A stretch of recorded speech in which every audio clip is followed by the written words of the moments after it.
Welcome to the podcast where great minds meet, which brings together visionary guests, from Chancellor Gary May and Dr. Robert Langer to Greg Zuckerman of the Wall Street Journal and Forbes 30 Under 30's Kyle Woom, to share insights on science, leadership, and purpose. Featuring pioneers like His Excellency Sidney Colley and Dr. Emery N. Brown, each episode dives into stories of resilience, discovery, and impact, celebrating the intersections of curiosity and greatness across diverse fields. Please note the views of this podcast represent those of my guest and I, and do not constitute medical or professional advice, suggestions, or consultations. Thanks again for listening. Purpose of these episodes not at all for advice or medical suggestions. These are aimed to provide support to peer pharmacists in training in educational and intellectually stimulating ways. Again, these are not at all for medical advice or medical suggestions. Please see your local board and state-certified health professional. The views of this podcast represent those of my guests and I. Wow. You really weren't kidding about wanting to get a handle on heart health. This is a lot of stuff, notes, clinical trial data, even some quiz questions. You've done your research. Well, I figured if we're going to do a deep dive, we might as well go all the way around. And that's the spirit. And you've even included some controversial stuff in here, like the debate on fluid resuscitation for hypovolemic shock. Oh, yeah, that. It's always seemed confusing. Saline. Are those colloids? What are those again? Well, saline, like a simple salt solution that's a crystalloid. Colloids are, they're more complex fluids with larger molecules like albumin, for example. Okay, so it's like choosing between a basic solution and something a bit fancier. I see you even pulled together some trial data on this. There's the CHEST trial, which found that hydroxyethyl starch, one of those colloids, led to more kidney problems. Then there's the crystal trial. That one initially showed no difference in short-term mortality between crystalloids and colloids, But over the long term, the crystal trial actually found a slight survival advantage for colloids. Kind of throws a wrench in things, doesn't it? It does. You think research would be more straightforward. But wait, then there's the SAFE trial, and a huge meta-analysis both found no significant difference between the two types of fluids in terms of outcomes.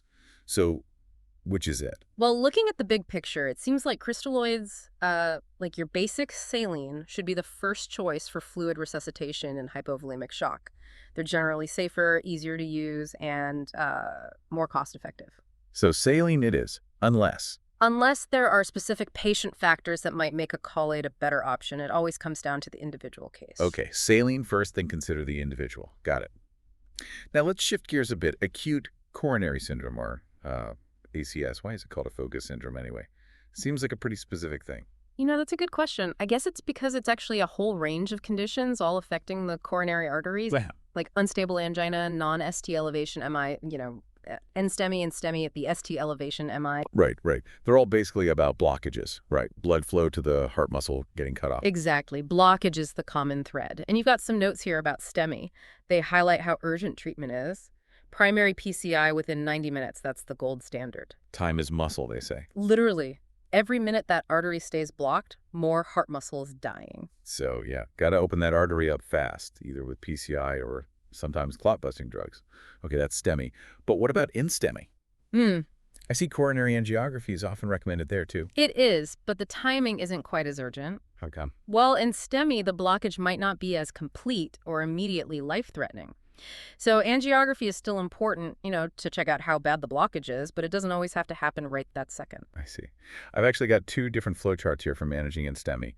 One seems like the quicker route to angiography. The other one's an ischemia-guided strategy. You've got the newer approach there, too. That one involves more watching and waiting, checking ECGs and blood tests over time. So figuring out who really needs that angiogram right away and who can maybe wait a bit. Exactly. It's all about tailoring the treatment, really personalizing it. Okay, cool. So we've got hypovolemic shock and acute coronary syndrome. Let's move on to, this seems like a big focus of your notes, heart failure. You even have a whole algorithm for acute decompensated heart failure, ADHF. That sounds pretty scary.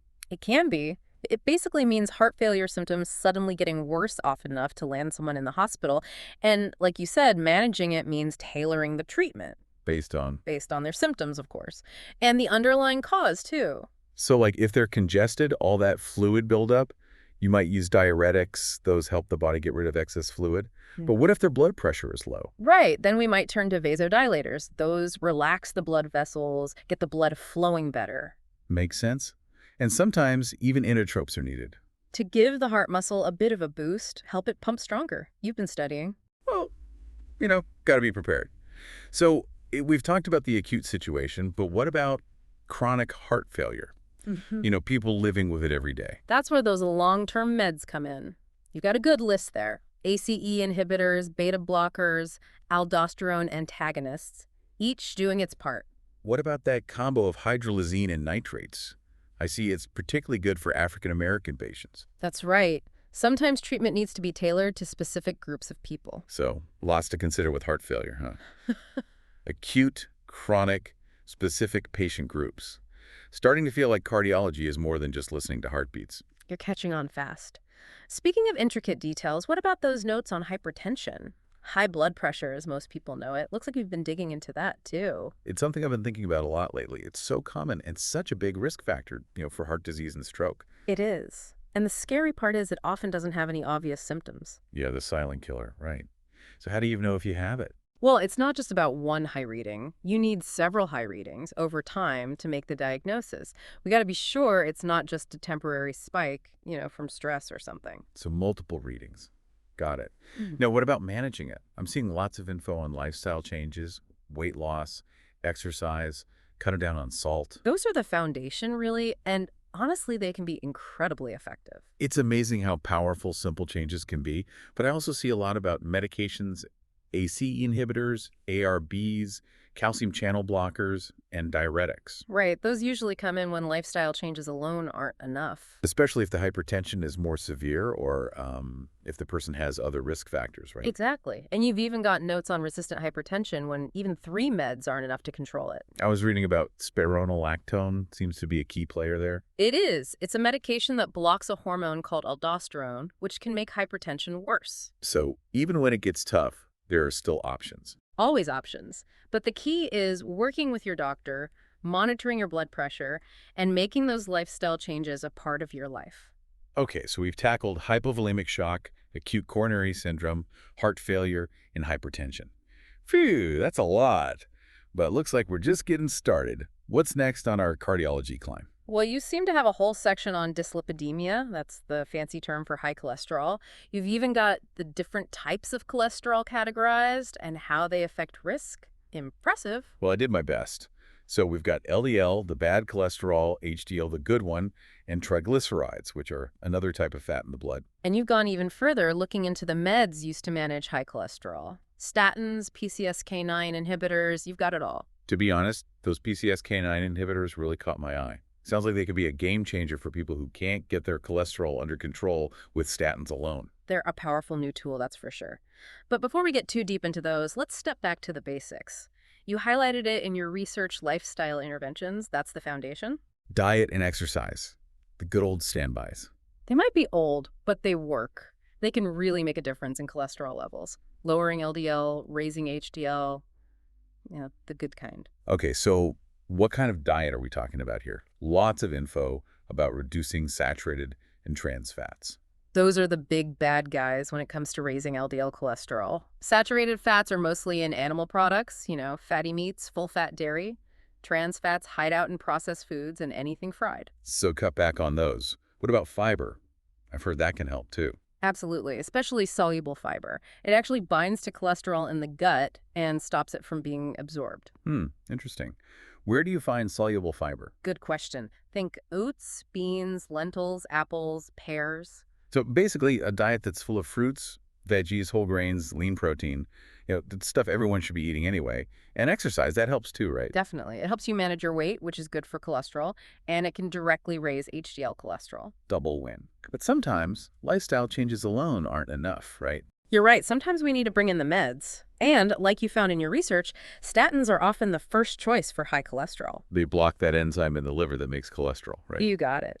And you've even got notes on the different intensities of statins: low, moderate, high. Right. I was trying to figure out how doctors decide which one to prescribe. Lots of factors go into that decision.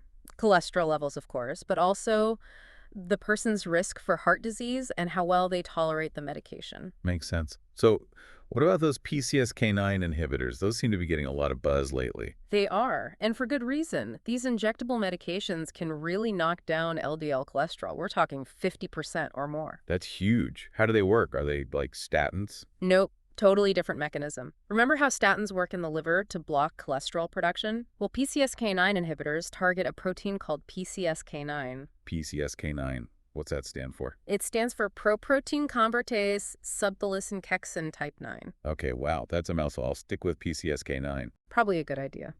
Anyway, this PCSK9 regulates how many LDL receptors are on liver cells. And LDL receptors are the good guys, right? They pull the LDL cholesterol out of the blood. Exactly. So PCSK9 inhibitors, by blocking PCSK9, they let those LDL receptors do their job even better, clearing out more cholesterol. So they're like giving the liver an extra boost in its cholesterol fighting abilities. That's a great way to put it. And because they work differently than statins, they can be used along with statins for an even bigger effect, or in people who can't take statins. Powerful stuff. You've got the two main types listed, alirocumab and evolocumab. Good eye. Those are the big names in the PCSK9 world right now.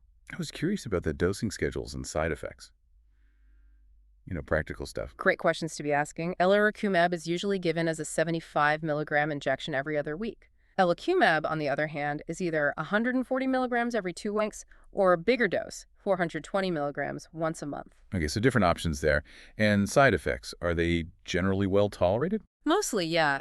The most common things are mild reactions at the injection site, some redness or itching. Okay, so sounds like a promising option for people who need that extra help with their cholesterol. Definitely a valuable new tool. But like with any medication, it's super important to talk to your doctor to see if it's right for you. Of course, of course. Okay, so we've hit hypovolemic shock, acute coronary syndrome, heart failure, hypertension, and now dyslipidemia. Feeling pretty well versed in cardiology right now. You're doing great. You're asking all the right questions. What's next on our list? Oh, right. There's a whole section here on atrial fibrillation, or AFib. I even included a chart of the different antiarrhythmic medications for managing it. That's a good start. So AFib is basically where the heart's upper chambers, the atria, beat irregularly and often really fast. It can cause all sorts of symptoms, palpitations, shortness of breath, fatigue. It can lead to stroke, right? Exactly. That chaotic rhythm can cause blood clots to form, and those clots can travel to the brain. That's why stroke prevention is a top priority when managing AFib. Okay, so two main goals: control the heart rate and prevent stroke. I've got notes here on beta blockers, calcium channel blockers, even digoxin. All good choices for slowing down the heart rate in AFib. Beta blockers and calcium channel blockers work on the electrical signals in the heart.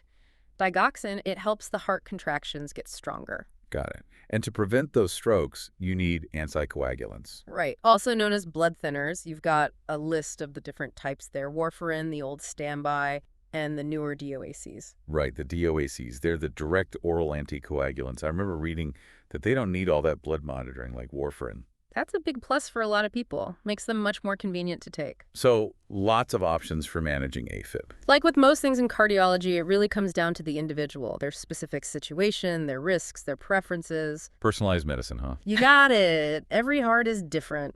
So this AFib, do doctors always try to get the heart back into a normal rhythm? Or do they just focus on the heart rate and preventing stroke? Another excellent question. That decision, whether to go for rhythm control, depends on a few things. How bad the symptoms are, how long they've had AFib, their overall health. So no easy answers, huh? Not always. Sometimes, especially if it's new AFib and it's causing a lot of trouble, doctors might try to get that rhythm back to normal. How do they do that? Well, they can use medications or even a procedure called cardioversion. Cardioversion, that sounds intense. It's basically a controlled electric shock to the heart. Like a reset button. Sort of, yeah. It can often get the heart back on track. But other times, especially if the AFib has been going on for a while or if they've already tried rhythm control and it didn't work, then the focus shifts. To rate control and preventing strokes. You got it. It's like a balancing act, isn't it? Weighing the pros and cons of each approach. Exactly. And like I said, it's a conversation to have with your doctor. They can help you figure out the best path for you. This deep dive has been amazing. I feel like I could ace a cardiology test now. You're a fast learner. But we still got a lot to cover. What's next on your mountain of cardiology notes? Well, there's a whole section on cardiac arrest, and I've got the ACLS algorithm right here. The advanced cardiac life support algorithm, you're going all in. Got to be prepared for anything, Lane. Love your attitude. So the ACLS algorithm, it's what we use to manage cardiac arrest. And the key takeaway, act fast. Like when someone's heart stops beating. Exactly. Every second counts. The first thing, the absolute most important thing, is CPR. That's the chest compressions and rescue breaths, right? The stuff they show on TV. That's it. It helps keep the blood flowing, getting oxygen to the brain, buying time until we can do more. What about defibrillation? I see that in the algorithm too. That's another crucial step, especially if the cardiac arrest is caused by a certain kind of irregular heart rhythm, ventricular fibrillation, or ventricular tachycardia. Those sound scary. They can be. They're chaotic rhythms that basically stop the heart from pumping effectively. And a defibrillator can fix that. Often, yeah. It delivers a controlled electrical shock that can reset the heart rhythm, like hitting the reset button. Wow. So CPR and defibrillation are the big guns. But the ACLS algorithm, it also talks about something else. Identifying and addressing reversible causes. That's a key part of it. Sometimes the reason the heart stopped is something we can fix if we catch it quickly. So like treating the underlying problem. Exactly. Like one of the most common reversible causes is hypoxia. Basically, not enough oxygen. It can happen if someone's choking, drowning, or even during a severe asthma attack. So if they can't breathe, their heart stops. Makes sense. What else? Another big one is electrolyte problems. Electrolytes are minerals in the blood, things like potassium, sodium, and calcium. They're crucial for keeping the heart beating right. So if those are messed up, the heart rhythm can get messed up too. Exactly. And then there's hypovolemia, low blood volume. Could be from bleeding or even dehydration. What about tension pneumothorax, where air gets trapped in the chest? Another good one. And then there's cardiac tamponade fluid around the heart and even drug overdoses. Okay, so lots of things can cause a cardiac arrest, and some of them we can fix. So it's not just about restarting the heart, it's about figuring out why it stopped in the first place. You're getting it. The ACLS algorithm helps us do both restart the heart and tackle the underlying problem. This has been so helpful. We've covered so much ground. You're doing great. Your enthusiasm is contagious. What else is on your mind? Well, we've touched on so many different conditions. I'm wondering, is this level of complexity typical of cardiology? Or is it just because I picked out some really challenging stuff to review? That's a great question.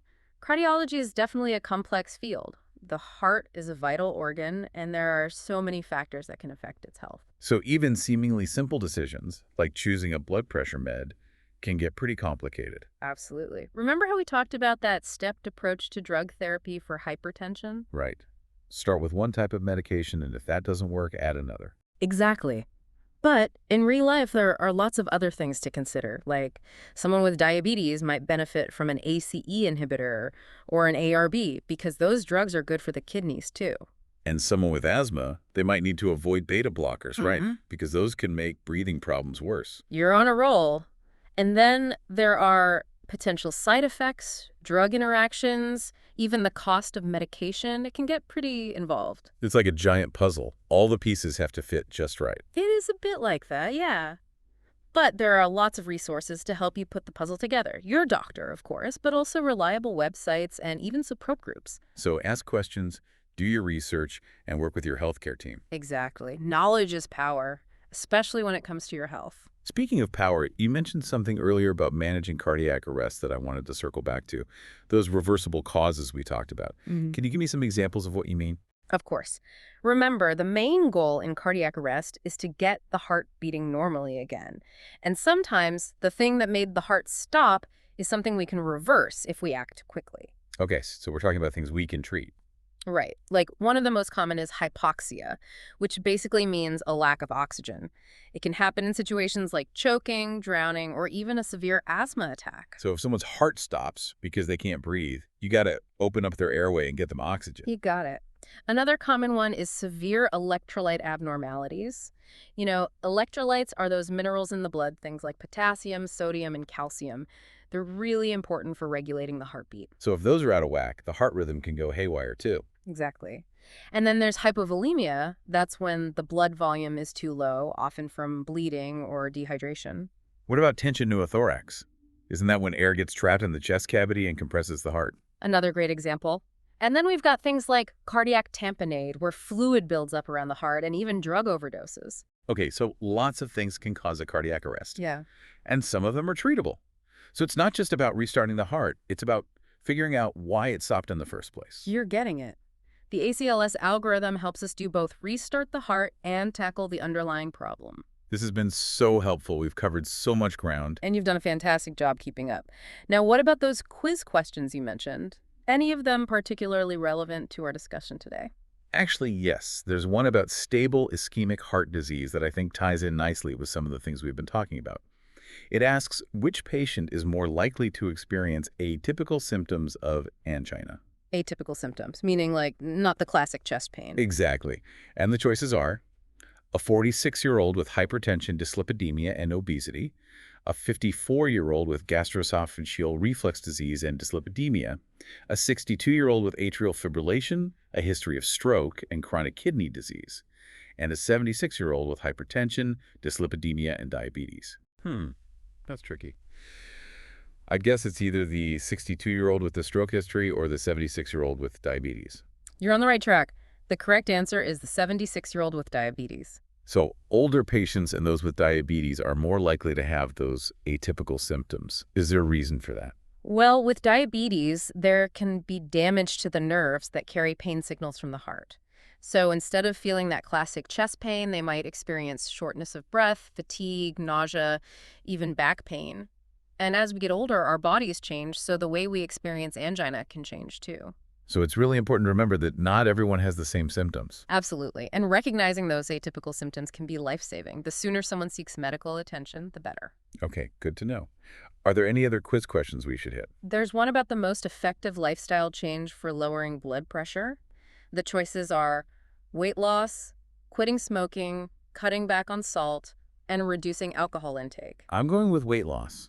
You nailed it. The question specifically asks about achieving the greatest decrease in blood pressure, and while all those choices are good for heart health, losing weight tends to have the biggest impact. But all of them are important, right? It's all Awesome. about taking care of your heart in every way you can. You got it. It's not about just addressing one risk factor, it's about a holistic approach to health. Well, we've gone through the quiz questions and covered a ton of cardiology topics based on your notes and research. Anything else we should touch on before we wrap up for today? You know, we focused a lot on managing different conditions, but let's not forget about prevention. We talked about some of the big risk factors for heart disease, hypertension, dyslipidemia, diabetes. If we can address those early on, we can really lower the chances of problems down the road. That's a great point. It's not just about treating problems, it's about stopping them from happening in the first place. So what can people do? I mean, practically speaking, how do you reduce your risk? Well, there are several things you can do. Eating a heart-healthy diet, that's key. You know, load up on fruits, vegetables, whole grains, lean protein. The good stuff. Right. And, of course, getting regular exercise. Aim for at least 150 minutes of moderate intensity exercise or 75 minutes of vigorous intensity every week. Makes sense. And then there's weight management. Even a small amount of weight loss can make a big difference for your heart. That's good to know. Small changes can add up. They really can. And, of course, if you smoke, quitting is one of the best things you can do for your heart. Okay, so diet, exercise, weight, smoking. What about stress? Stress. That's a big one. Chronic stress is hard on the heart. So finding healthy ways to manage stress, that's super important. So eating right, moving your body, maintaining a healthy weight, not smoking, and keeping stress in check. Sounds like a good recipe for a healthy heart. It really is. And remember, it's never too late to start making changes. Your heart will thank you for it. This deep dive has been so informative. I feel like I've learned so much. You've been a great student. Always remember, knowledge is power, especially when it comes to your health. Thanks for guiding me through this. I feel much more confident in my understanding of all these cardiology topics now. My pleasure. It's been a great conversation. Always happy to talk cardiology with someone as enthusiastic as you. Well, I'm fascinated by the heart. It's such a vital organ, Yeah. and there's always more to learn. This has been amazing. So much information. I feel like I'm finally starting to wrap my head around all these cardiology topics. I'm glad to hear that. It's been great discussing this with you. You've got a real knack for this stuff. Well, I've got a great teacher. So before we move on, any final thoughts for our listeners? You know, something to take away from all this. That's a good one. Let me think. I guess the biggest thing to remember is that, well, heart health, it's not a one-time thing. It's a journey. A lifelong journey. Right. It's not about checking off boxes. It's about making changes that you can stick with and working with your doctor, of course, to keep an eye on things. So stay informed, be proactive, and take charge of your heart health. Exactly. And remember, even little changes can add up over time. Love that. Okay, so we've talked about preventing heart disease. Yeah. But what about folks who already have a heart condition? Anything specific they should be doing? Oh, absolutely. Lifestyle changes, they're important for everyone, but they're especially crucial for folks who already have a heart condition. It's really about working with your doctor, to create a plan that's tailored to your specific needs. So take those general recommendations and personalize them. Exactly. Like, say someone has heart failure. They might need to be really careful about how much fluid they drink and how much salt they eat. To avoid that fluid retention. Right. Or someone recovering from a heart attack, they might need a cardiac rehab program to help them get back to activity safely. Gradually increasing their activity levels so they don't overdo it. You got it. It's all about finding that balance, pushing yourself, but not too much. So working with the healthcare team is key there. What about diet? Anything specific for folks with heart conditions? Definitely. The heart-healthy diet we talked about, that's good for everyone. But for someone with a heart condition, it's even more important. So focusing on those fruits, veggies, whole grains, lean proteins, and healthy fats. And limiting the bad stuff saturated in trans fats, cholesterol, sodium, added sugars. You've got it. And it's not just about what you eat, it's also how much.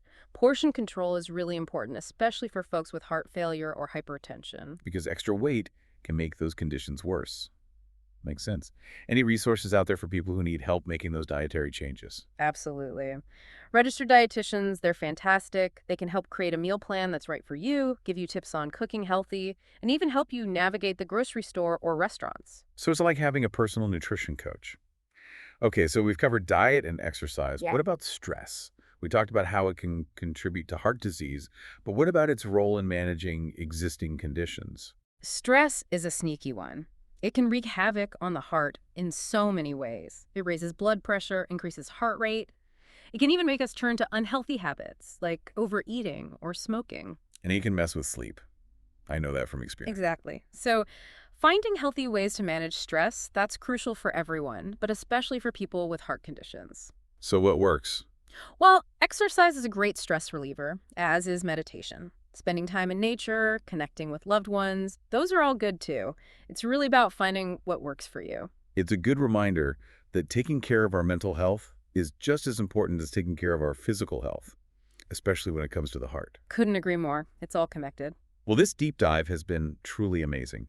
We've covered so much understanding different heart conditions, the latest treatments, the power of prevention, and lifestyle changes. It's been a joy to share this journey with you. You're a natural. You really are. Well, you're a fantastic guide, and I'm definitely leaving this with a much deeper understanding of all things cardiology. That's what it's all about. Always happy to talk cardiology with someone as curious and engaged as you. Well, I'm fascinated by the heart. It's such an amazing organ. So much going on in there. It is. And the more we learn about it, the better equipped we are to take care of it. Before we say goodbye, one final thought for our listeners. Something to leave them with. Okay. I think in the end, amidst all the complexities of cardiology, the most important thing is to remember this. You are your own best advocate when it comes to your heart health. I love that.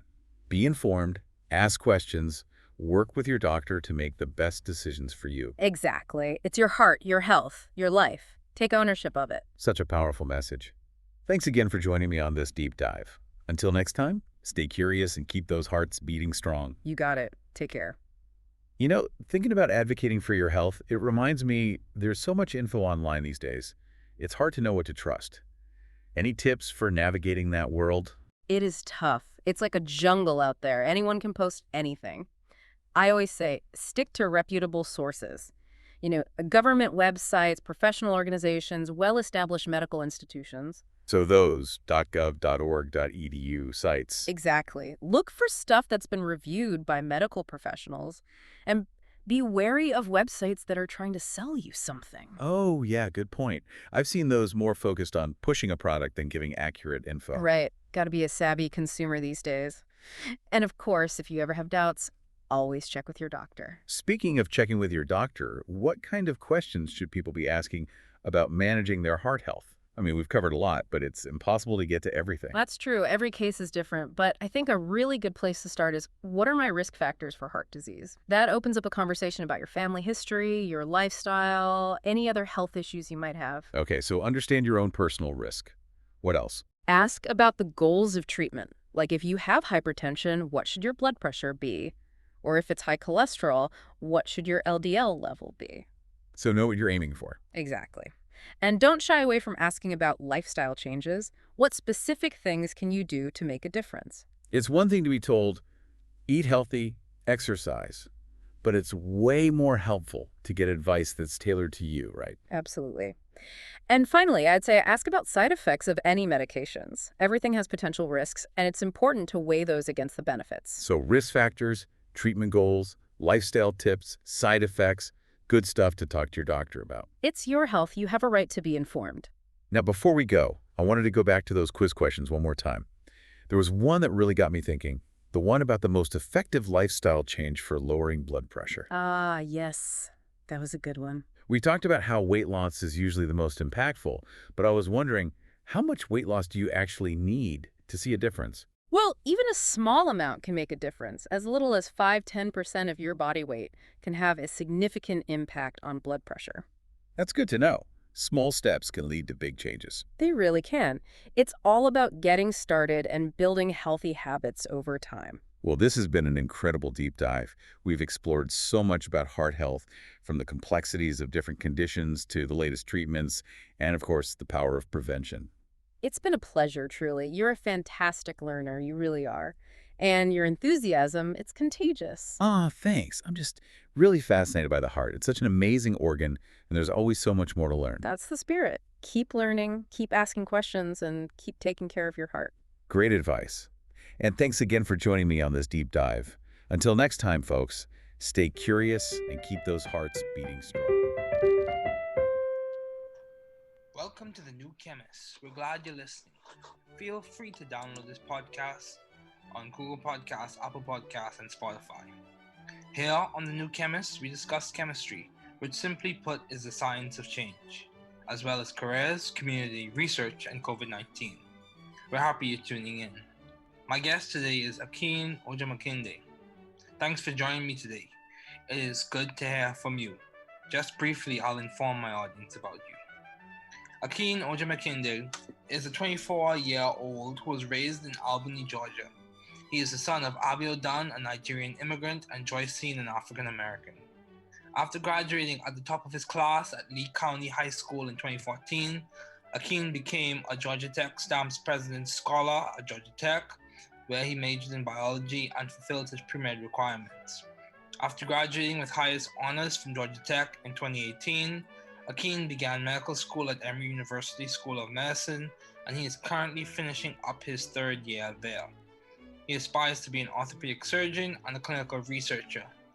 When he's not in the hospital, Akin enjoys eating Korean barbecue with friends, watching anime, and playing soccer. Please welcome Akin. Hey Akin, it's good to see you. Thanks for joining me today. Thanks for having me, David. Yeah, Good no to be problem. No problem. So, as we begin, I would like to ask, what have been your long-standing interests in the field of science? Well, I guess since high school, since ninth grade, I knew that I wanted to either do research or go into more of the clinical side of science and do medicine and become a doctor. And I think just through my experiences with scribing in the ER and doing a little bit of research while at Georgia Tech, I think I've decided to lean further in towards the clinical aspect and go to med school and try to become a surgeon at this point. But I think I don't want to let go of the research element. So I think long-term, my long-standing goals are to become an orthopedic surgeon. Okay. And then spend a little bit of time as well delving into some of the clinical research as well. So. Okay, so just continue on that same line. What type of clinical research would you be involved in terms of the scope of orthopedic surgery? What type of clinical research would you be involved in? I guess I could do some prospective and retrospective studies. Okay. Right now, I can tell you what I'm doing right now. As a matter of fact, right Yeah, now I'm sure. working on alongside some other medical students and a resident. Right now, we're working on a project evolved around tibia plateau fractures, Okay. where like a ballistic tibial plateau fracture, like if you're shot in the knee area and like you cause a fracture at the top of your tibia where that like, kind of articulates with your Patella? femur.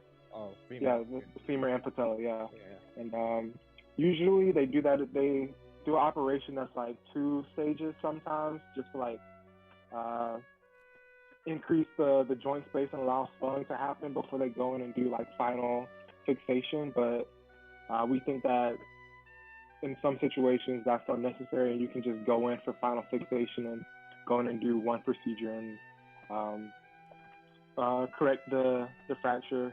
And so we're just going through a bunch of previous cases that we've already done and seeing, hey, how many of these did we just do one procedure versus how many of these did we have to do 2 or 3, and what are the outcomes like? And we're just comparing those to see like, should we voice and emphasize that we suggest there should be a change in the protocol and stuff like that. So think along Okay. that line. Yeah, dude, that Yeah. sounds interesting. Very interesting. It sounds like a comparative study.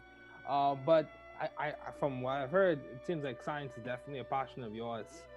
And I've come to understand that finding your passion is definitely tied and correlated to you reaching your end goals and desired outcomes. So along that line, how do you maintain view of the bigger picture in your career and in your life in general, especially when you face obstacles and challenges, either in academia or outside of academia?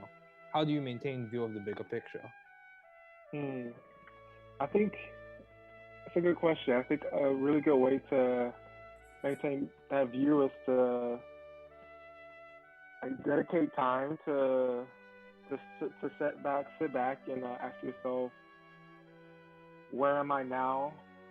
Where have I been in the past, and where do I want to go in the future? I guess. And then amongst asking those questions is thinking about why. Why do I want to?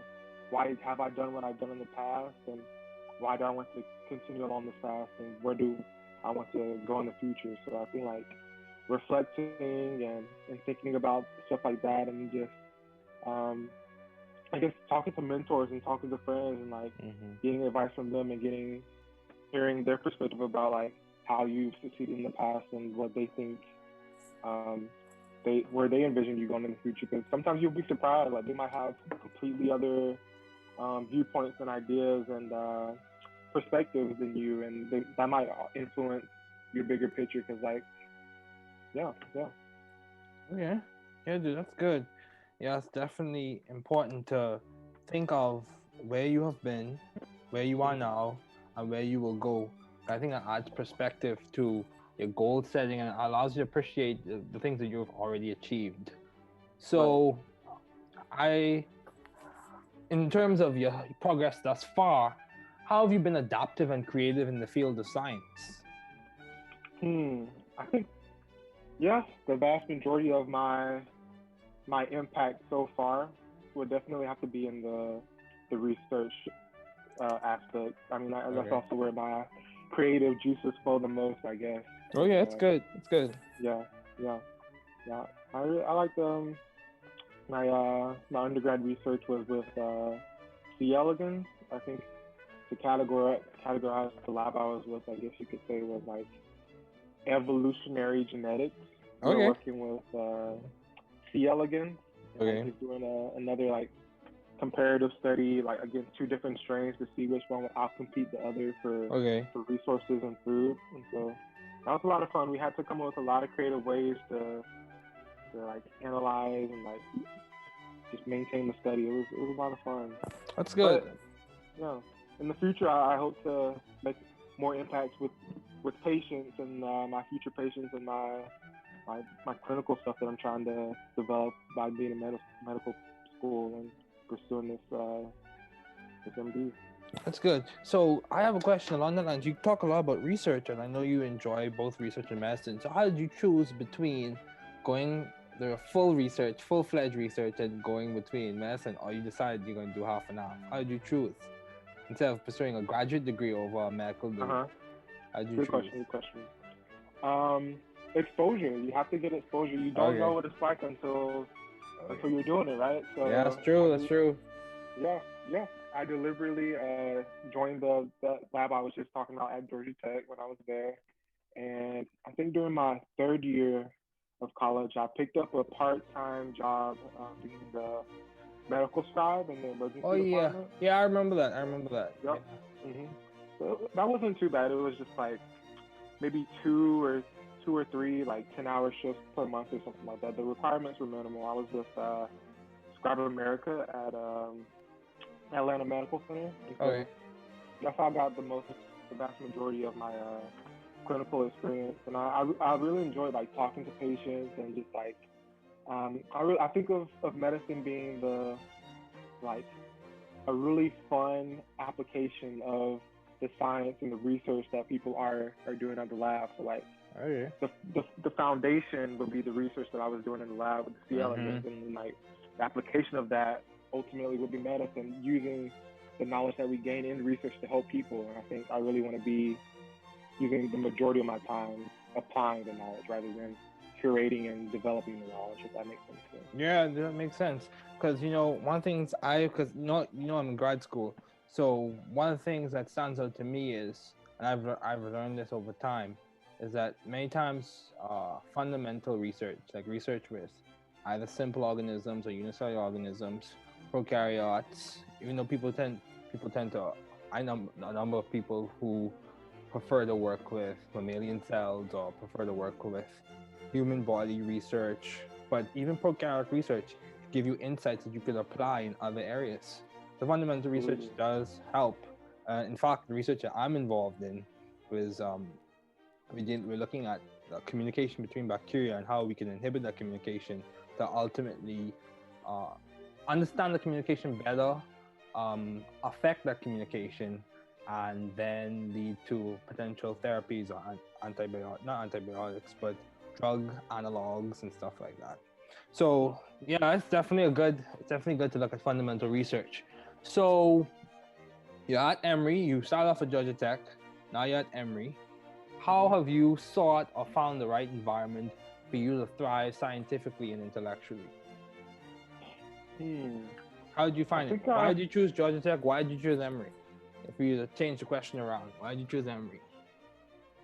I chose Emory because I think unlike other programs, they have dedicated time built in the curriculum for research. Like I think at other schools, you have to create your own time. Like maybe you have like going on weekends or do other stuff. Like you have this 5-month period, up to 5 months. It can be 3 or 4 months or 5 months, but up to 5 months period within our 4th year curriculum that's called Discovery, where we are paired up with a mentor and we do a project and like from start to finish, and just we're doing nothing but that. And I really, yeah. Wow, dude, that sounds like a dream, man. That sounds like a dream, dude. To work. I really like that. Like I knew whatever school I wanted to go to, I wanted to do some research, do something along those lines. And like Emory was one of the only programs that like had something like that built into the curriculum. Like I didn't have to go out of my way or spend extra time or anything like that. So that was a major selling point for me personally. Wow, dude, that sounds good. That sounds really good. I volunteered at one of the cancer clinics at Emory, Winship Cancer Clinic. Yeah. Midtown. Okay. Yeah, dude. So Emory is definitely a good school. So what about Georgia Tech? Why did you choose Georgia Tech? I know everyone has their own personal reason for why they choose Georgia Tech, but why did you choose it?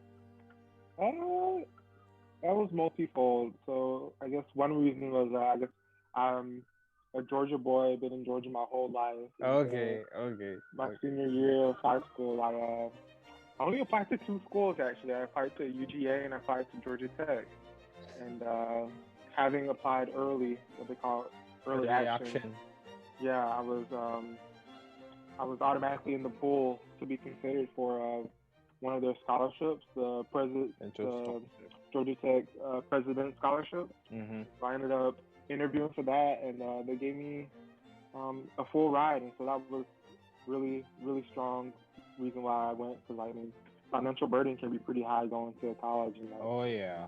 Oh yeah. yeah, so that having that relief was really good. And also, another reason why I applied to Georgia Tech is because I knew it had a strong reputation of being rigorous and challenging and like pushing you to your limits, showing you who you really are and what you're capable of. And Mm-hmm.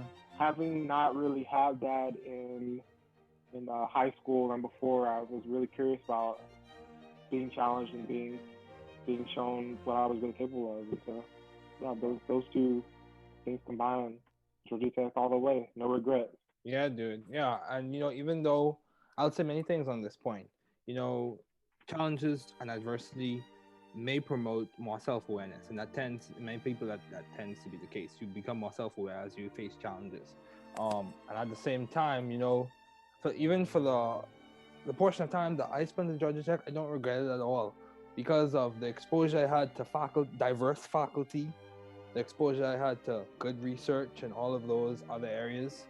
Yeah, man, I don't regret it at all. So it's definitely again a good school. So in terms of research or medicine or personal life, what have been your most effective and impactful ideas to date? What would you say has been the most effective? What works best for you as a medical student? And I take it during your third year. Yeah. So you're close to the finish line. You're close. Yeah. Close. So one more year. yeah. So what has been working and why has it been working? I guess strategy or time management, what has been working? For me, what works personally is making time for what's important to me. Okay. Like there's the amount of material that we have to cover, the amount of stuff you have to know and do is it's a lot. But you have to pick and choose what's important to you. Like if I wanted to, I could spend all day studying, all day preparing for my next exam, all day preparing for my next day in the clinic, or I could do a reasonable amount that would adequately prepare me to a fair extent, and then spend the rest of my day talking to my friends, talking to my family, doing this interview right now. Yeah, dude. Yeah. Balance is key. Yeah. I think like just making the proper amount of time and proper allocation to what I think is important rather than doing what I think I should be doing. Yeah, that's true. Yeah, that's very important. Balances. And along that same line, how do you maintain your balanced life? Is it just your prioritization, or how have you been maintaining balance in your life given all your responsibilities as a medical student and all your accomplishments as a student and a former presidential scholar at Georgia Tech, all those things? How have you maintained balance? So there are three ways. One, I like to get my work done early. Like before I do anything else, I get my work done. I like to work hard and play hard. So like in order for me to play the hardest, I like to work pretty hard and get stuff done out of the way. And then once that's done, I dedicate time to myself.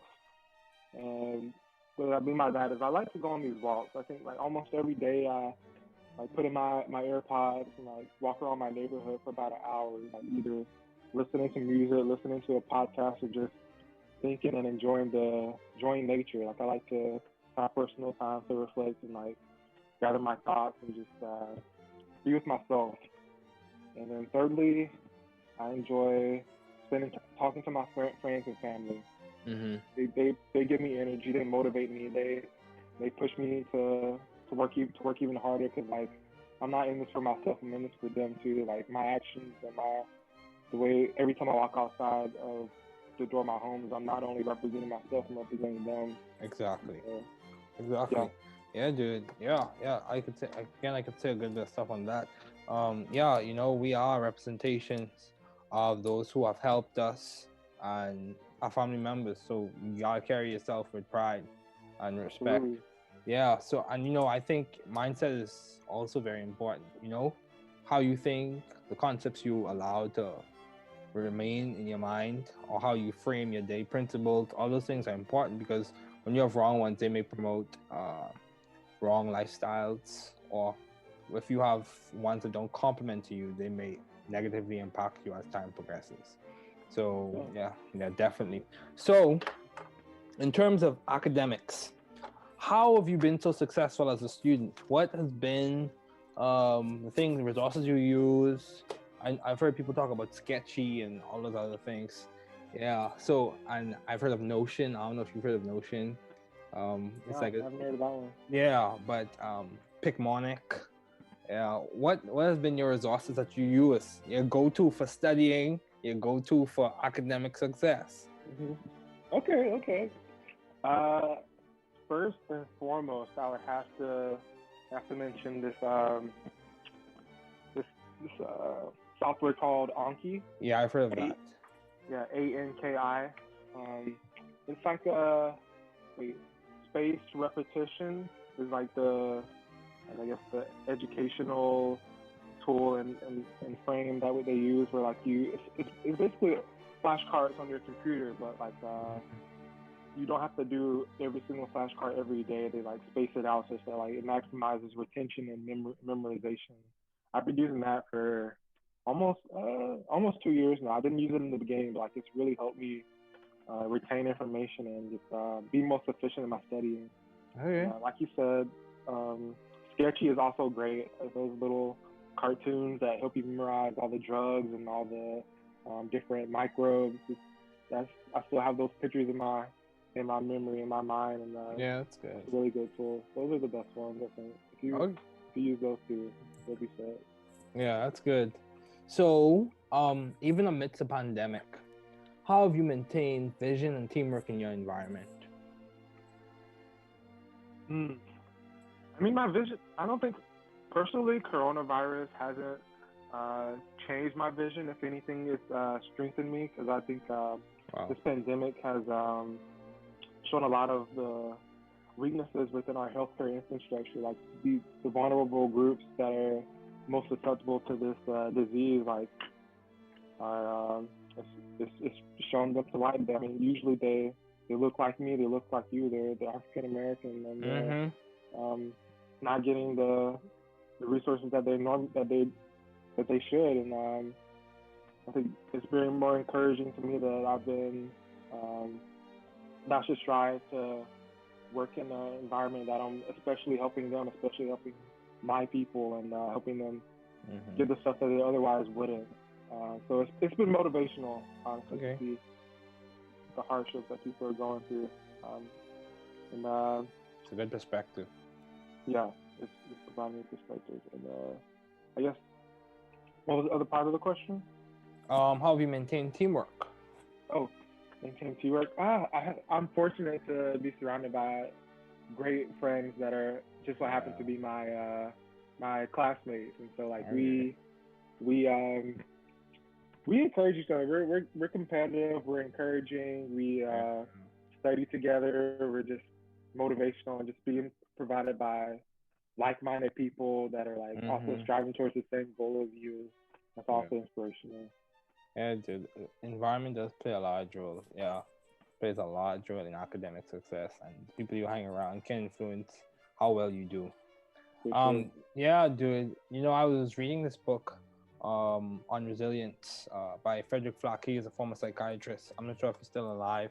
And one of the things he mentioned was, you know, having a perspective on life that offers a vital, evolving philosophy within which we can interpret all that we experience and from which we can discover some measure of personal meaning is a feature of resilience. And I think, you know, this pandemic has allowed a lot of people to show how resilient they can be, even in this challenging time. So, you know, it has allowed some people to grow, stretch, and learn new things, you know, start new extracurricular activities. For example, a number of people have started podcasting. So yeah, dude, it's definitely, for some people, it's benefited them. So let's be even more specific. Why did you choose biology as a field to major in? Why did you choose bio? Why not chem? What's up with that? Why not chemistry?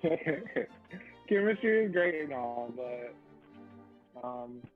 I think my love for biology started in 9th grade when I had this really cool biology teacher, and she was just if you can ask her anything and she'll answer it. And like she was a pilot, she got struck by lightning. She was just like an overall cool person, and I think like she just that's where the interest started. I guess like since then, I don't know. I just it was just interesting. I fell in love with it. It was good. That's good, man. Good. That sounds really good. So, this is going to be like a classic med school interview question, from my understanding of what medical interviews may be. Why did you choose medicine as a field to do your doctoral studies in? Why medicine? What was it? The patient care aspect? Was it the translational version of science or translational research opportunities? What drew you to medicine? My uncle kind of got me interested in medicine specifically. Like I knew for a while science, and I knew for a while biology, but then when my uncle, who's a pathologist, moved to America and had to study for like the board exams, he kind of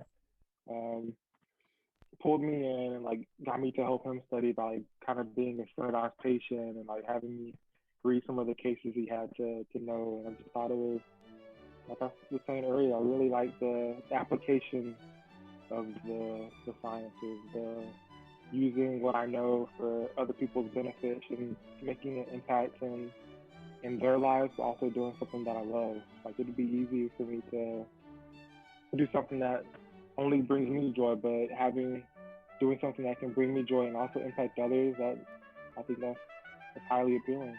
Yeah, I agree. So, as we conclude, do you have any advice to those wanting to pursue the field you're currently studying in? What advice would you give someone who's pre-med? One bit of advice I would say is definitely reach out to your pre-med or academic advisors. Definitely reach out to people who have gone before you, because I mean, you're not the first person doing this, and you most likely won't be the last. Like nothing, there are very few things under the sun that are new. You know what I'm saying? So there's an easy way and there's a hard way to do it. So definitely talk to people who have done things before and see what they think about what to do, and definitely talk to more than one person. That's for sure. What else would I say? I'd say put yourself, try different things and put yourself in different environments. You don't have to necessarily do what everybody else is doing. Do what makes you happy, because a lot of the times, like as long as you show passion and interest, that's what a lot of people are looking for in those applications and what they ask about in the interviews. Feel free to reach out to me. I'm always, well, not always. I'm kind of busy these days being in medical school, but I respond fairly quickly to emails and stuff. So feel free to email me, and I'm sure David can give you all my contact information. I'm willing to help. Yeah, definitely. I completely agree with what you said. It's good to not just get advice from one person, but get advice from a number of people, and try out different things. I think for a number of people, I know for me personally, sometimes you are, because you're so focused on one thing, you have to evaluate, why am I pursuing this one thing? If I want to make a difference in the lives of other people, do I have to do just that one thing, or can I do something else? Do I have to pursue medicine, or when it's possible I could pursue graduate school? So I think it's just depends. You have to find out what you really enjoy and what makes you happy. So what has been some of the most beneficial advice you have received? What good advice did you get that's been keeping you through med school, up and downs, to Georgia Tech, to now? What has been some beneficial advice? What has been some sentiment? What's kept you? What's the good advice that you've gotten from family, from friends, from any religious setting? I think some really good advice that I heard was when I think early I was trying to like do as many things as I could, just to like put them on my CV, put them on my resume, just like have this long list of stuff. And somebody was telling me that wasn't the right way to go about things, like having quality projects and quality endeavors were much more valuable than quantity. Like I could have like 100 unique things on my resume that I'm not passionate about. That would not be better than having 10 things on my resume that I could really show my interest in and really talk a lot about it and be passionate about it, and that would make me happy. So like, I think there are a lot of times where like people try to do a lot of things because they think they should do it and because it looks nice, but sticking to your values and doing things that really interest you, even if it's only 2 or 3, that's much better. Yeah, dude, I agree. You have to, like, again, one of the things, I'm not trying to make this very religious, but one of the things that even in religious settings, one of the questions that they raise many times is you have to evaluate what's in you. What do you want to do? What are your motivations? What are your intrinsic desires associated with the actions that you take on a day-to-day basis? So yeah, man, it's not just about filling up the CV, because you can get into this habit or this pattern of, I need as much things on my CV because I want to get to this destination. But if you do 1 or 2 and you do them really well, they may help you just as good, or to the same extent as the 10 that you may have done half-heartedly. So yeah, man, I completely agree. But Akeem, it's good to have you on. I'm thankful that you were able to join me today. Any last words before we conclude? No, I really appreciate the time to come on the podcast and talk to you and talk to your viewers.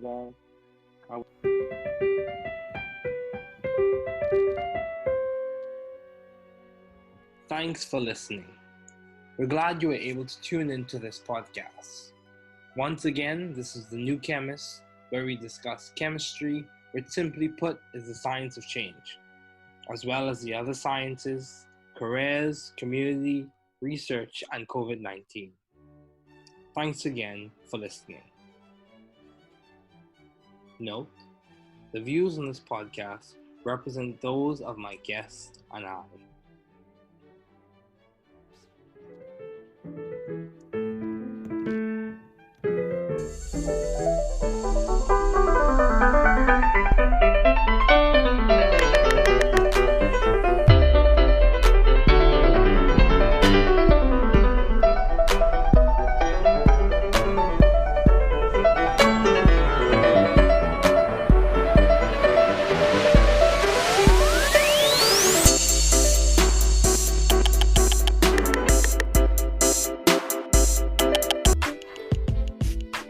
Welcome to the podcast series The New Student Pharmacist, where we discuss chemistry and pharmacy, as well as leaders in pharmacy careers, community, and chemistry and pharmacy research.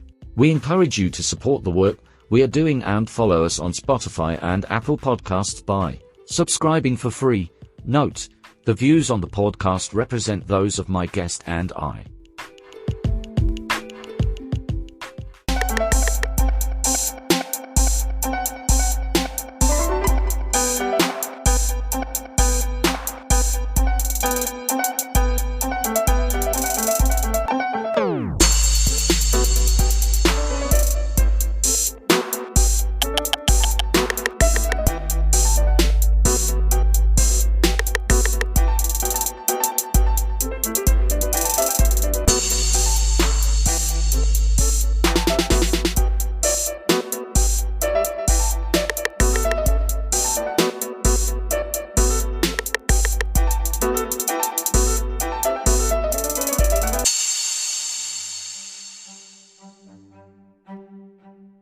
Purpose of these episodes not at all for advice or medical suggestions.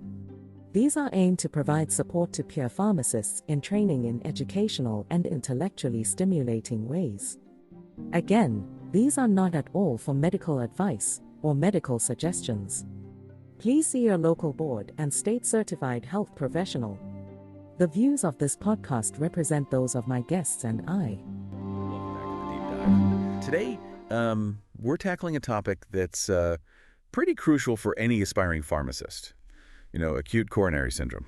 or ACS for short. Oh, yeah. Yeah, that heart attack in progress scenario that we always need to be ready for. Yeah, definitely high-stakes stuff. For sure. Yeah. So we're going to be diving deep into excerpts from a lecture by a clinical pharmacist specialist. Yeah. And they've seen it all, In the coronary intensive care unit, they really drop some serious knowledge bombs that you'll want to have in your arsenal when you're out there on your APPEs and for those exams. No, yeah, for sure. We're going to be talking about everything, from recognizing those subtle signs of heart attack to really mastering those treatment algorithms. Right, those can be tricky. They can be really tricky.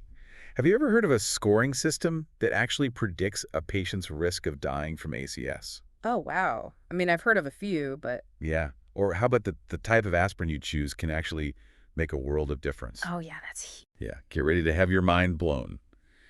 To help us navigate these choppy waters, I've got our cardiology and pharmacology whiz with me today. Hey, Ray, We're here to break down not just the what, but the why behind all these life-saving treatments. That's what I'm here for. So let's jump right in. First things first, can you give us a quick rundown of what ACS actually is? I'm picturing like a dramatic scene, Yeah. In a medical drama, but I'm sure there's more to it than that. Well, yeah, you're not wrong about the drama. Just imagine like a major traffic jam in one of the heart's vital arteries. That's basically what's happening in ACS. So the blood flow gets suddenly reduced, and that can lead to ischemia, where the heart's just not getting enough oxygen. And if things get really bad, it can even progress to infarction, where part of the heart muscle actually dies. And that's the heart attack we all dread. Right. Yeah, nobody wants that. So it's all about that blood flow. The lecture mentions something called a thrombus as the usual suspect behind this blockage. Exactly. A thrombus, or a blood clot, often forms at the site of a ruptured plaque. In a coronary artery, so think of it like a crack in the artery wall that's attracting all these sticky platelets and clotting factors, creating the roadblock for the blood. Oh, wow. I see. Now, ACS isn't like a one-size-fits-all diagnosis. The lecture talked about two main types, NSTE, ACS, and STEMI. Right. Can you break those down for us and why it matters so much for treatment? Absolutely. So think of it this way. NSTE ACS, or non-ST segment elevation acute coronary syndrome, is like a partial blockage of the artery. It can lead to unstable angina. Or an STEMI, that's non-ST segment elevation myocardial infarction. And then on the other hand, we have STEMI 2, or ST segment elevation myocardial infarction, which is the full blockage scenario. Gotcha. So that's the big difference there. Yeah. And I'm guessing this is where those ECG readings come into play, right? Right. You got it. The ECG is like our decoder ring for figuring out what type of ACS we're dealing with. So in STEMI, we see that classic ST segment elevation, which screams full blockage. But in NST-ACS, it's a bit more subtle. We might see ST segment depression, T-wave inversion, or even just some like fleeting non-specific changes. So it's a whole new language. It's like we have to learn as pharmacists. Now, within NST-ACS, we have unstable angina and NSTEMI. How do we tell those two apart? They seem pretty similar. That's where those cardiac biomarkers, especially troponin, become our heroes. So with unstable angina, you'll see the classic symptoms and maybe some ECG changes. But those troponin levels will be normal. But with NSTEMI, those troponins will be elevated, signaling that some heart muscle damage has already occurred. Okay, so we've got different types of ACS, each with its own level of urgency. But how does this actually play out in a patient? What should we be looking for? Well, the classic picture is that crushing chest pain, radiating to the jaw or the left arm. Think of it like pressure or tightness, accompanied by shortness of breath, sweating, nausea, maybe even a sense of impending doom. Sounds pretty terrifying. But not everyone presents with this textbook case. Right. What about those trickier situations? You're absolutely right. We can't get tunnel vision on that classic presentation. Women, diabetics, and elderly patients often experience ACS differently. They might have more subtle symptoms like fatigue, back pain, or even just indigestion. So it's like being a detective. We have to look for clues beyond the obvious. Now, the lecture really emphasized the importance of biomarkers, especially troponin. Why is that? So think of troponins like little breadcrumbs, leading us to the heart of the matter. They're proteins released into the bloodstream. When those heart muscle cells get damaged, the higher the troponin level, the more extensive the damage. And I remember learning that we need to take multiple troponin measurements, not just one. Why is that? It's all about the timing. So troponin levels don't spike immediately after a heart attack. It can take several hours for them to rise. And they peak at different times, depending on the specific type of troponin. So we take those serial measurements to track the trend and get a clearer picture of what's going on. Okay, that makes a lot of sense.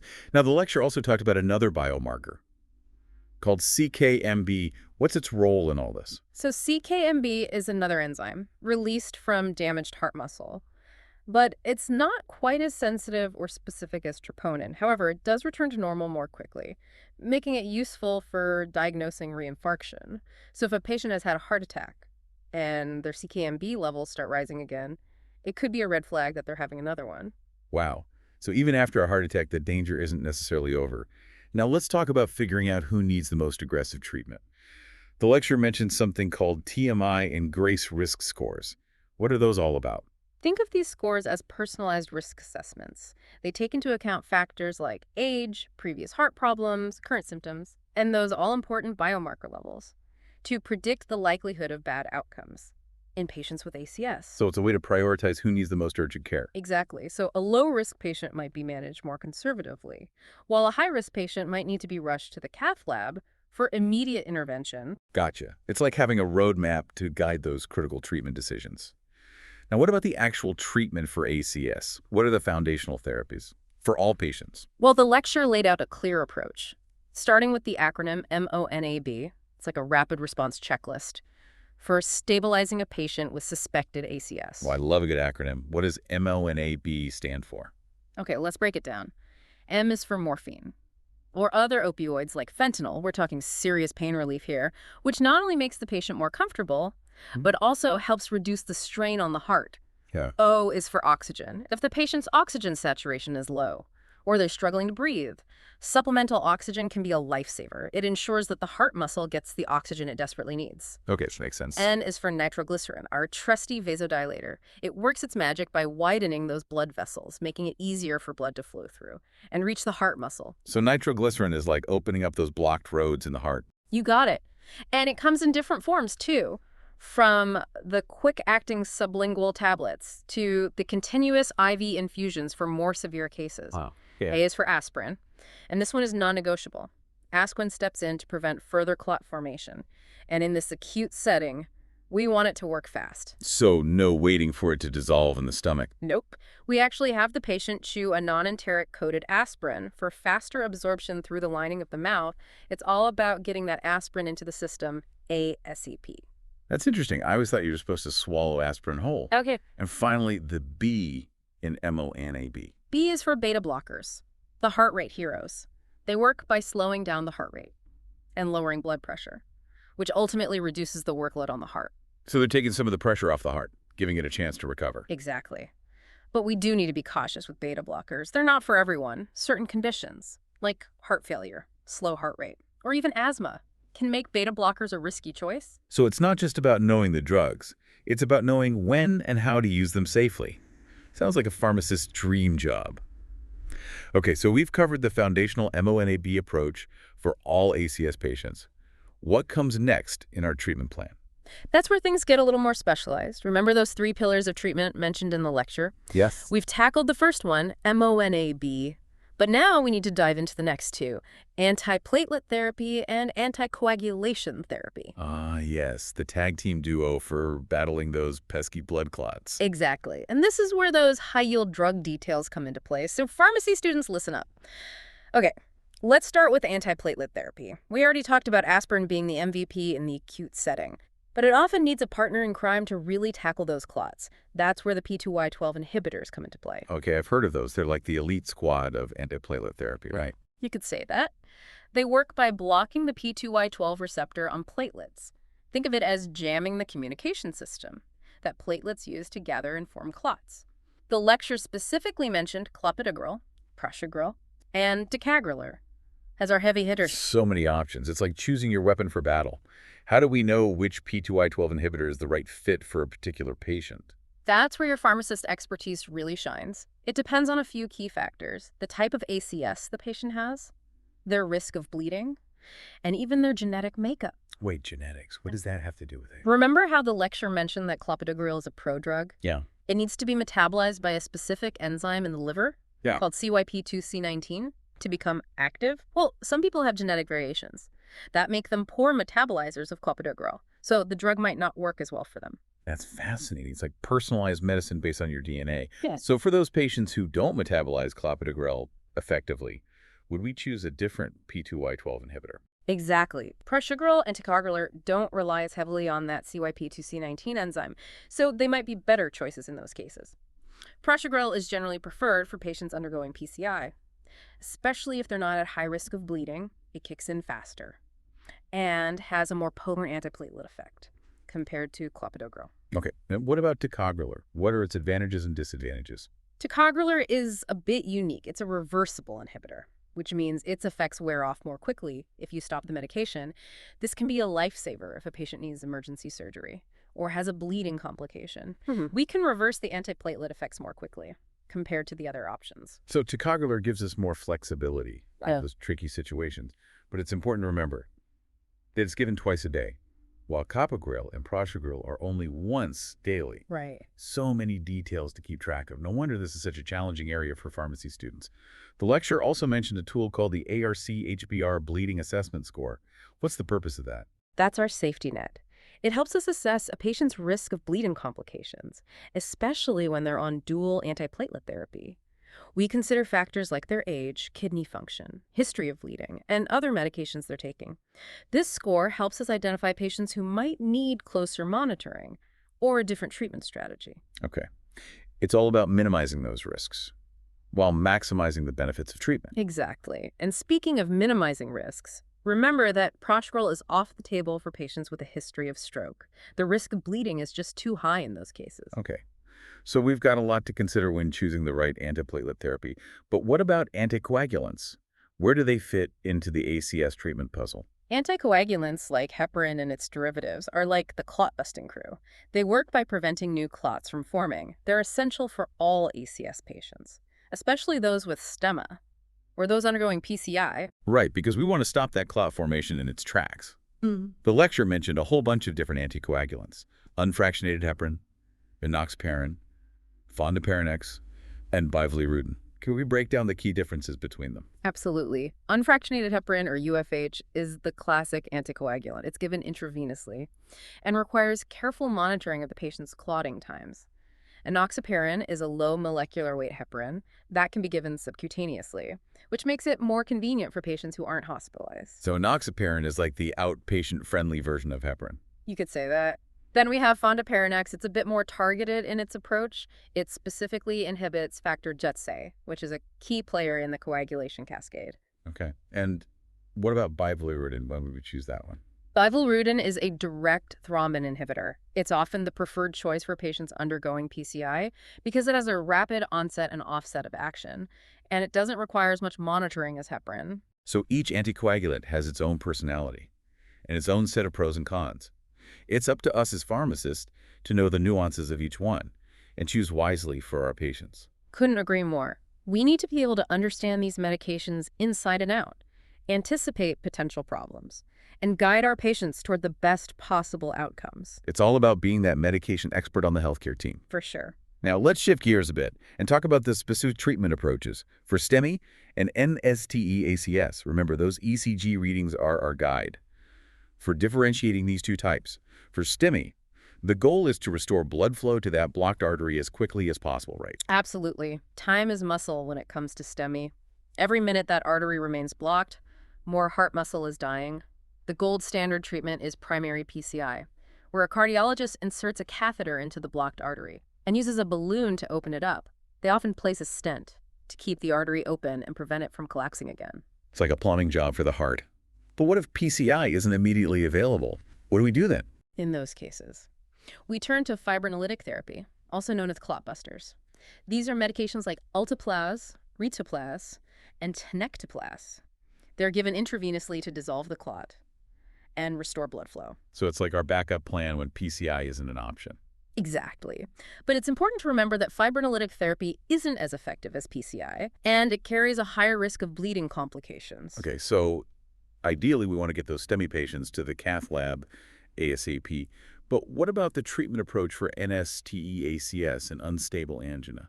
How do we decide what's best for those patients? That's where those risk scores we talked about earlier come into play again. Remember the TMI and GRACE scores? Yes. They help us determine whether a patient needs an early invasive strategy or an ischemia-guided strategy. Okay, remind me, what's the difference between those two strategies? An early invasive strategy means taking the patient to the cath lab. for angiography and possible PCI within the first 24 to 48 hours. This approach is typically recommended for patients who are considered high risk. Maybe they have recurrent chest pain, signs of heart failure, or a high TMI or GRACE score. So it's like taking a proactive approach, intervening before things have a chance to get worse. Exactly. An ischemia-guided strategy, on the other hand, is more conservative. We manage the patient medically with medications like MONAB, antiplatelets, and anticoagulants. We keep a close eye on their symptoms and ECG changes. And if they remain stable, they might be able to avoid a trip to the cath lab. So it's a more watchful waiting approach, but still requires careful monitoring and adjustments to their medications. Right. And sometimes even after starting with an ischemia-guided strategy, a patient might end up needing PCI later on. It's all about individualizing the treatment plan based on the patient's response. It's a dynamic process that requires us to be flexible and adaptable. Absolutely. Now, the lecture also mentioned coronary artery bypass grafting, or CABG, as a surgical option for some patients with ACS. Okay. When would we consider a CABG? CABG is a big deal. It's a major surgery where healthy blood vessels are taken from other parts of the body and used to create detours around the blocked arteries in the heart. It's typically reserved for patients with severe multivessel disease, left main coronary artery disease, or when PCI isn't feasible or hasn't been successful. So like the ultimate bypass for the heart. You could say that, but it's a complex procedure, and managing medications around CABG surgery is a whole other ballgame. Right. There's a lot to consider in terms of when to stop and restart antiplatelet and anticoagulant medications to minimize bleeding risk during surgery, Right. while still protecting the patient from clots. It's a delicate balancing act that requires close collaboration between the surgeon, the cardiologist, and of course the pharmacist. Okay, so we've covered the acute management of ACS, from initial stabilization to reperfusion therapies, and even bypass surgery. But what about the long game? What does secondary prevention look like for these patients? That's where pharmacists truly shine. Secondary prevention is all about reducing the risk of future cardiac events and improving long-term outcomes for our patients. It involves a combination of lifestyle modifications, like diet and exercise, and of course, medications. So it's like a holistic approach, addressing all aspects of the patient's health and well-being. Exactly. And when it comes to medications, there are several key components that we need to focus on. First and foremost, we have DAPT. That's dual antiplatelet therapy. Typically with aspirin and a P2Y12 inhibitor, this is continued for at least 12 months after ACS, and sometimes longer, depending on the patient's individual risk factors and bleeding risk. So we're essentially extending that anti-clotting protection for the long haul. Right. Then we have those lipid-lowering superstars, the statins. They work by lowering LDL cholesterol, which is a major contributor to the buildup of plaque in the arteries. And I remember learning that for very high-risk patients, we might even add ezetimibe or a PCSK9 inhibitor to the mix to really knock down those LDL cholesterol levels. You got it. For patients with a history of ACS, we want to be as aggressive as possible in reducing their LDL cholesterol to prevent future events. And don't forget about our trusty beta blockers.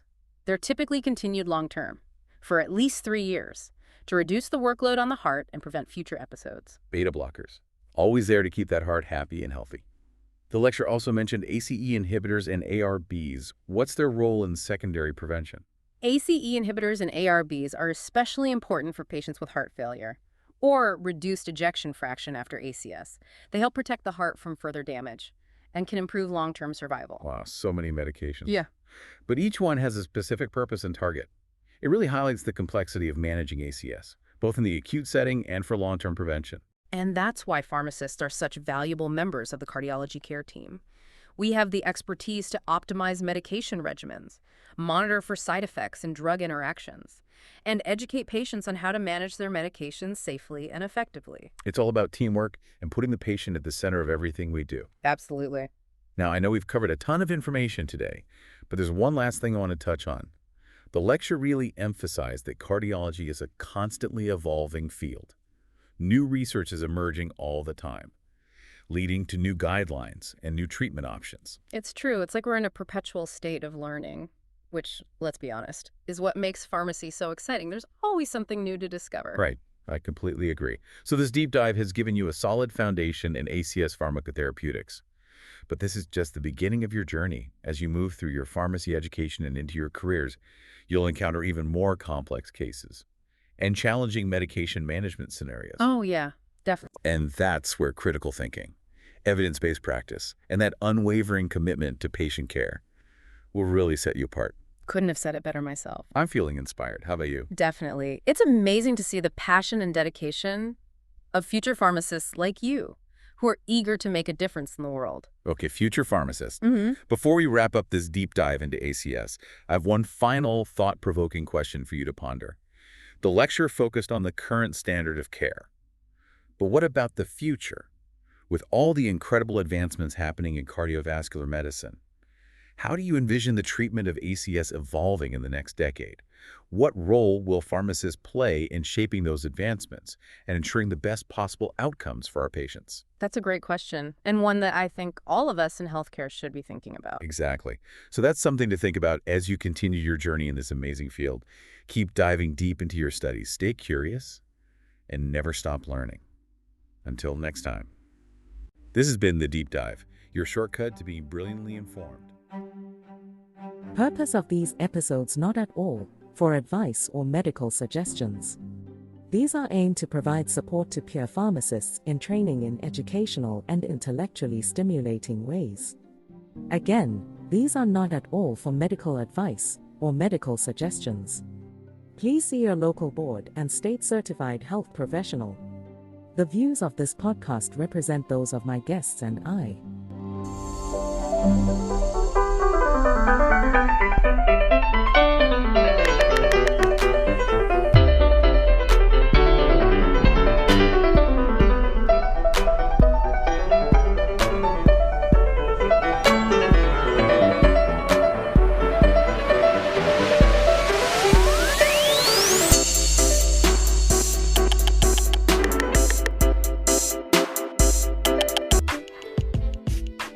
Welcome to the podcast series The New Student Pharmacist, where we discuss chemistry and pharmacy, as well as leaders in pharmacy careers, community, and chemistry and pharmacy research. We encourage you to support the work we are doing and follow us on Spotify and Apple Podcasts by subscribing for free. Note, the views on the podcast represent those of my guest and I.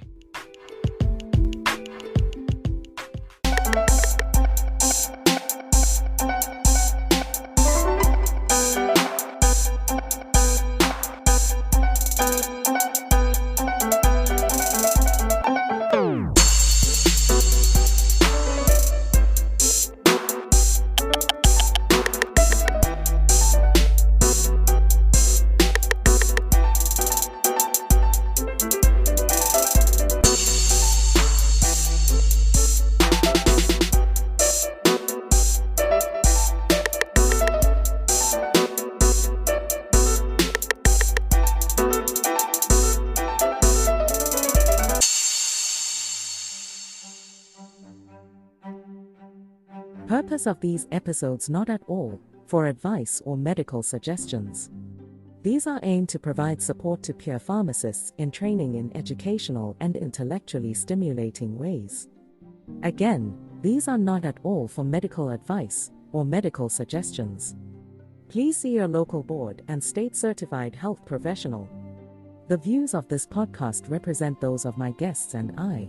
You're prepping for a telehealth OSCE. Yeah.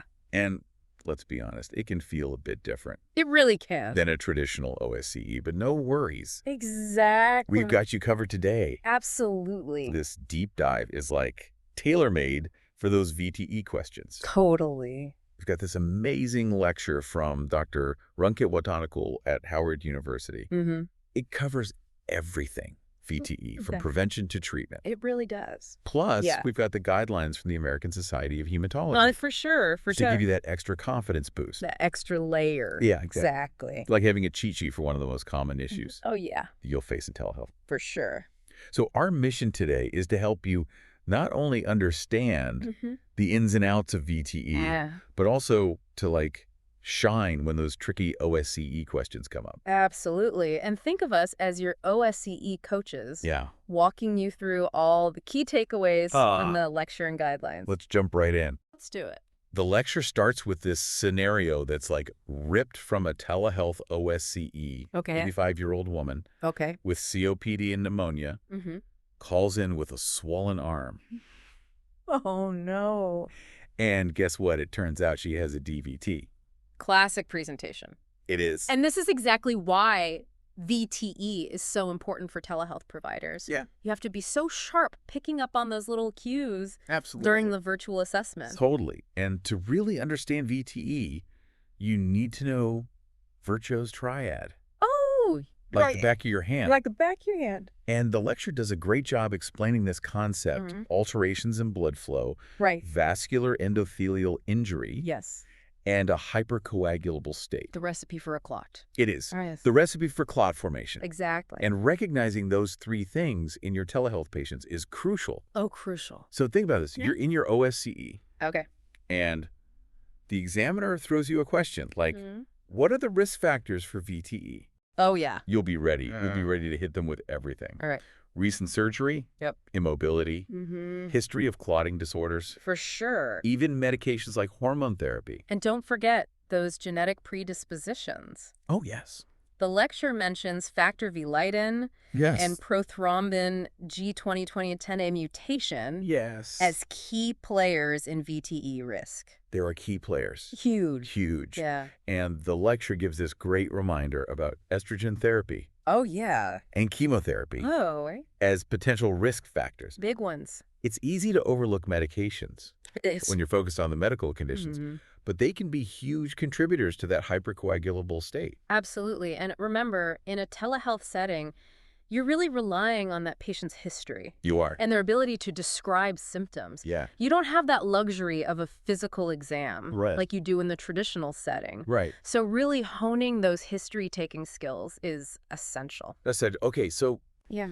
the lecture also dives into Yeah. risk assessment tools like the Wells score Yes. Yeah. for PE Yeah. and the revised Geneva score. That's right. These are like gold We're so good. for figuring out the patient's pre-test probability of having a PE. But that's something your examiners are going to be looking for. They want to see that you can think critically Yes. and apply these tools to real-world scenarios. Yes. It's not just memorizing the scores. No. It's about understanding how to use them. Exactly. Okay, so you've assessed the risk factors, Okay. and maybe you're starting to get a bit worried about your telehealth patient. So the lecture really emphasizes Yeah, VTE prevention, absolutely. especially in the hospital setting. Especially there. And it provides specific It examples says. of low, moderate, and high-risk patients Yes. and the corresponding prevention strategies. This is such practical knowledge It is. that you can apply directly in your OSCE. Exactly. Yeah. So, like, a low-risk patient might just need encouragement to get up and move around, Exactly. while a moderate-risk patient might require low molecular weight heparin. LMWH. Yeah. Or SCDs. Yeah, or SCD. Sequential compression devices. Exactly. Love those. And for high-risk patients, Yeah. you might need a combo of approaches. You might. So the lecture highlights the importance of clinical judgment, Oh, for sure. especially in telehealth, Especially in tele. where you're making decisions Yeah. based on limited information. Limited info. Okay, so let's say you suspect Okay. your telehealth patient already has a VTE. Oh, no. What are the red flags Okay. you need to be on the lookout for during that virtual assessment? Okay, so for DVT, Yeah. you're often looking for unilateral swelling, paint redness in the affected limb. Right. But you have to be a telehealth detective. Yes. Asking really specific questions about the location, the timing, the severity of the symptoms. Exactly. And for PE, Yeah. think chest pain, shortness of breath, Yes. even coughing up blood. Right. But remember, you're relying on the patient's ability to articulate Totally. what they're feeling. You are. So clear communication is Yeah, key. it is so key. So once you suspect a VTE, Okay. it's time to think about diagnostic tests. Yes, The lecture covers the whole spectrum. it From does. a D-dimer blood test Yeah. to lower extremity, Doppler ultrasounds, Mhm. ventilation perfusion, VQ scans, Yep. and CT pulmonary angiography, It is so TPA. ETPA. Yeah. I remember from the lecture that D-dimer can be a bit tricky. Oh, yeah, it can be. It's great for ruling out a clot If it's negative. if it's negative. Totally. But a positive D-dimer doesn't necessarily scream VTE. It doesn't. It could be elevated for other reasons. Right. So many reasons. So that's where the concept of pretest probability Mm-hmm. comes in. Yeah. Knowing the patient's risk factors and clinical presentation No. helps you interpret that D-dimer result Exactly. accurately. Speaking of pre-test probability, Yeah. the lecture mentions post-test probability It does. as well. It does. Basically, Yeah. it's how the results of a test change the likelihood Right. of a patient having the condition. It sounds complex, It does. but it's really just a way to think critically Yeah. about how the info from the test influences your assessment. Okay, so let's say you've confirmed the diagnosis of VTE. Okay. Now it's time to talk treatment. Yes, The lecture does a fantastic job it does. of breaking down all the different anticoagulant options. So many options. There are a lot. A lot of options. We've got unfractionated heparin, UFH, Mm-hmm. low molecular weight heparin, LMWH, Yep. warfarin, Yes. and those newer direct oral anticoagulants, The DOAC. the DOACs. Yeah. It can feel overwhelming, We can. but we'll walk you through it. We We'll will. walk you through the key points for each one. Let's do it. So let's start with heparin. Okay. The lecture mentions both UFH, which is given intravenously, Right. and LMWH, Right. which is given by injection. Okay. They're often used in the initial phase of treatment, Mm-hmm. especially for hospitalized patients. Especially there. And one of the crucial things to remember about heparin Yeah. is that it requires monitoring. It does. The lecture talks about checking APTT Yep. or anti-azad levels You're right. to make sure the dose is right. It's all about that sweet spot. It is Right. too low a dose, Yeah. and the clot might not budge. Exactly. Too high a dose, Yeah. and you risk bleeding. Too risky. It's a delicate balance. It is. And being able to explain that in your OSCE Yes. will show them that you understand the nuances. Exactly. Okay, so warfarin.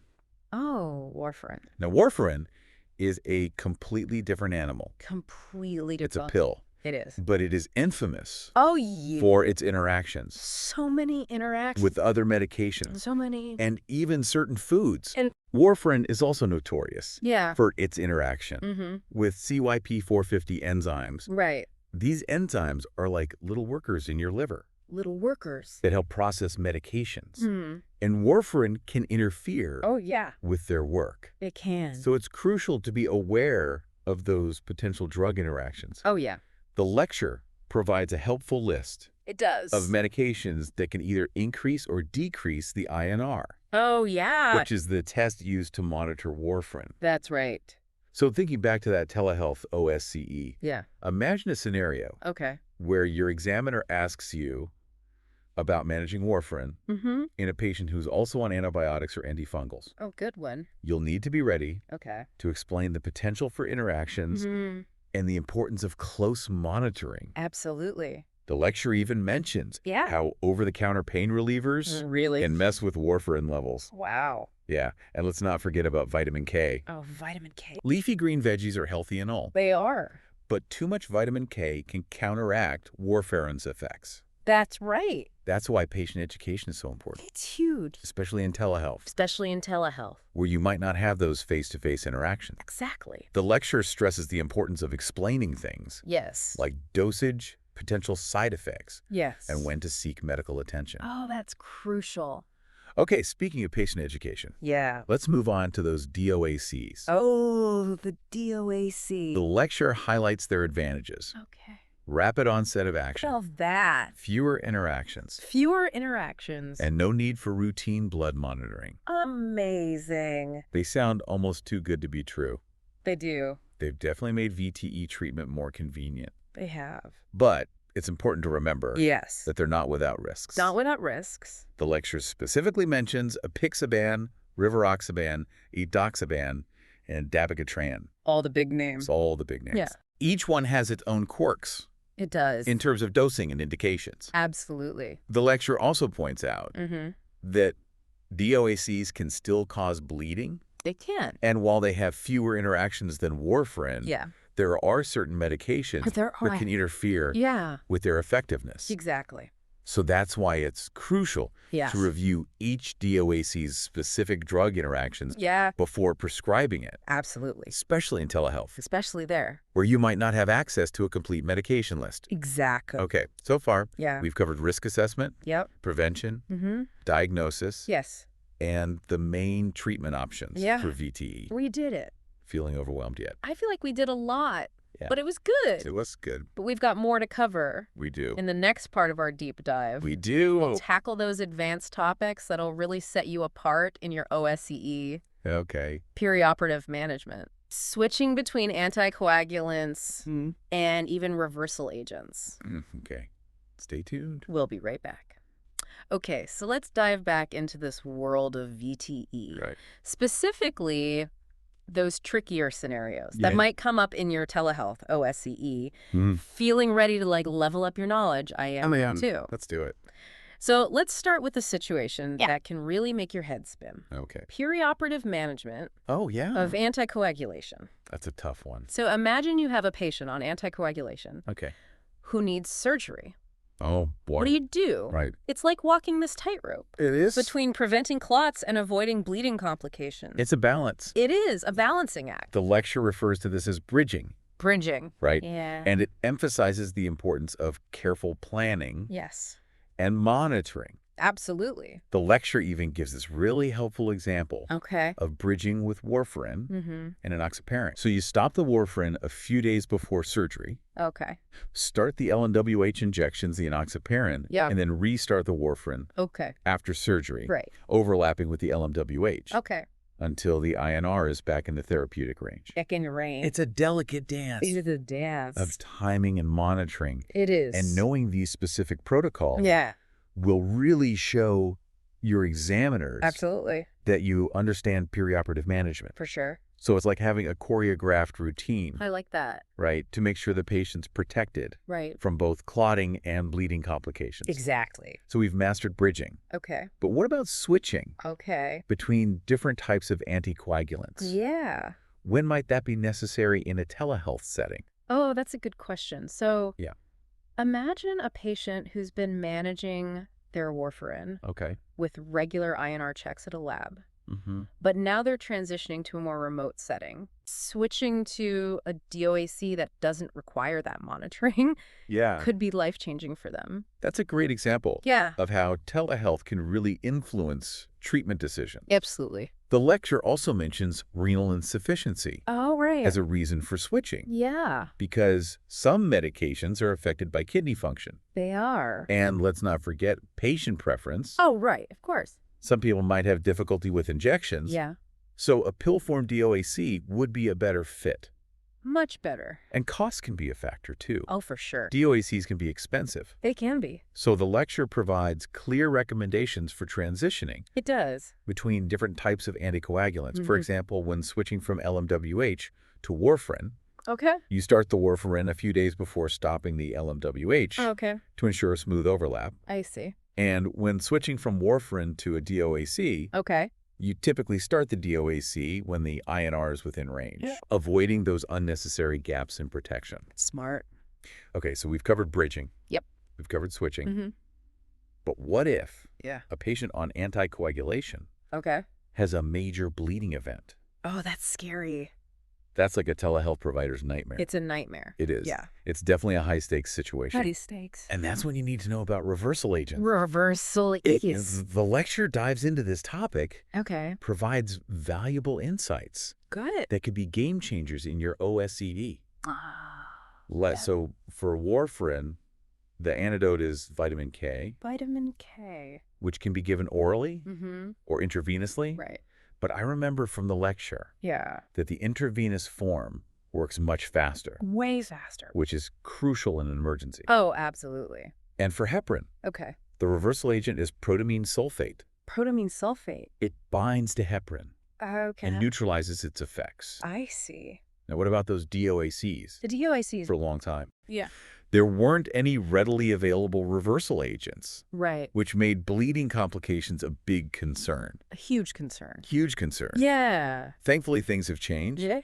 The lecture highlights the availability of specific reversal agents Okay. for some DOACs. Awesome. For example, daratumumab, Didorsizumab. Praxbind reverses dabigatran, Huh. and Dexanet alpha and Dex Pegvantolgasa. reverses the effects of factor Zaga inhibitors, Oh, wow. like apixaban and rivaroxaban. That's good to know. That's a huge relief. It is. It's reassuring to know Yeah, that we have more options absolutely. for managing those bleeding complications. For sure. But even with those reversal agents, Yeah. prevention and careful monitoring are still the best strategies. They are the best. They are. It's all about being proactive Yeah, and thinking ahead. thinking ahead. Now, before we move on Yeah. to the final part of our deep dive, Okay. let's pause for a moment and consider how these concepts might apply Mm-hmm. in a telehealth OSCE scenario. Okay. So imagine Okay. your examiner presents you with a case Mm-hmm. involving a patient on warfarin Okay. who needs a minor procedure. Oh, okay. How would you approach that situation? That's a perfect opportunity Yeah. to demonstrate your knowledge of bridging. It is. You can discuss all those steps involved Yeah. in assessing the patient's risk Yeah. of both thromboembolism and bleeding. Right. You can use tools like the CHAJ2DS2 VASIC score for stroke risk Mhm. and the HASP-LAD score for bleeding risk. Exactly. And you can walk the examiner through the whole Yep. process of deciding whether to bridge or not, Yeah. explaining the rationale for each decision. Right. This shows that you can apply those evidence-based guidelines Yes. to real-world situations. That's what they're looking for. That's what they want. And don't forget to mention those crucial patient education points. Oh, yeah. In a telehealth setting, Mhm. clear communication is paramount. So important. You want to explain to the patient Yeah, why they need to stop or adjust their anticoagulation, right.